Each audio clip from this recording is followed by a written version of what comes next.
All praise and thanks are due to him, and peace and blessings be upon his beloved Prophet Muhammad sallallahu alaihi wasallam.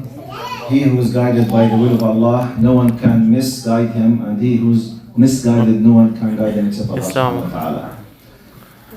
It's just a simple reminder for myself and my respected brothers and sisters.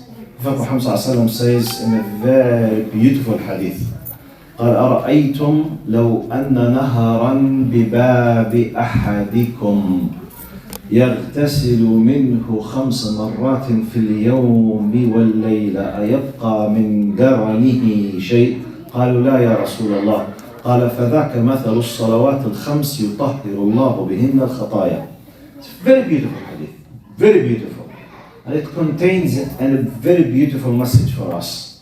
He said, have you ever thought or have you seen if someone is living next to a river and he is taking like a shower, or he's cleansing himself by a river 5 times a day?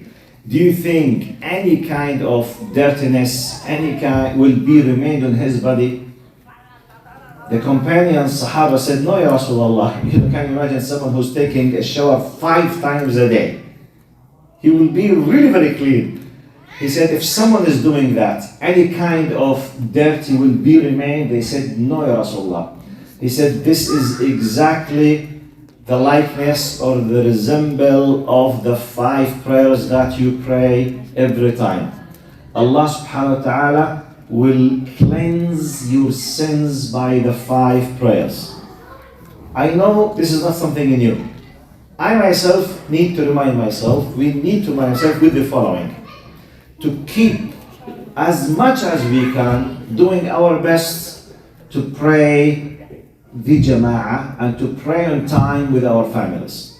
Generally speaking, this is a commandment for all Muslims, but those who live in the West, this commandment should be much more serious, because the possibility that our kids might be lost is much more bigger, because the attractions much more, the attractive aspects in the life much more powerful, easiness of materialistic aspect around self much more powerful, so easily any of them can. So one of the pillars that keeps the person, inshallah, one of the pillars, not the only one, is the prayer in general.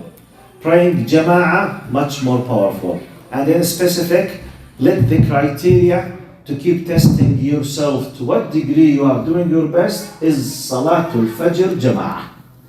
Jama'ah, not necessarily at the masjid. If you can attend the masjid, this will be the best, alhamdulillah. But I know, and we have to admit, not every one of us has a means of transportation all the time.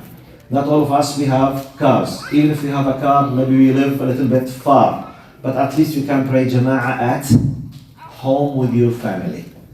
Prophet Muhammad said in the hadith, من صلى الفجر في جماعة فهو في ذمة الله. And there is another narration for the hadith, من صلى الفجر فهو في ذمة الله. Which means Salat al-Fajr, and by this hadith, the meaning, the one who prays the Fajr on time or jama'ah in a collective manner, he will be enjoying a special protection from Allah subhanahu wa ta'ala, especially the Fajr. And this hadith was said just about Salat al-Fajr. So let's take like a decision to keep testing ourselves to what degree we are close from Allah. Put the criteria to what degree I'm able to control myself with regards Salat al-Fajr on time, or as a jama'ah, or as a jama'ah at the masjid. 3 of them are very good. Do whatever you can from them. The minimum is to pray on time. The much better, pray jama'ah at home. Much more better to pray jama'ah in the masjid. 3 of them, excellent. But if none of them, God forbid, exist in our lives, please review your daily life, your schedule, your system, I don't know what. There's something missed, and there's a big problem.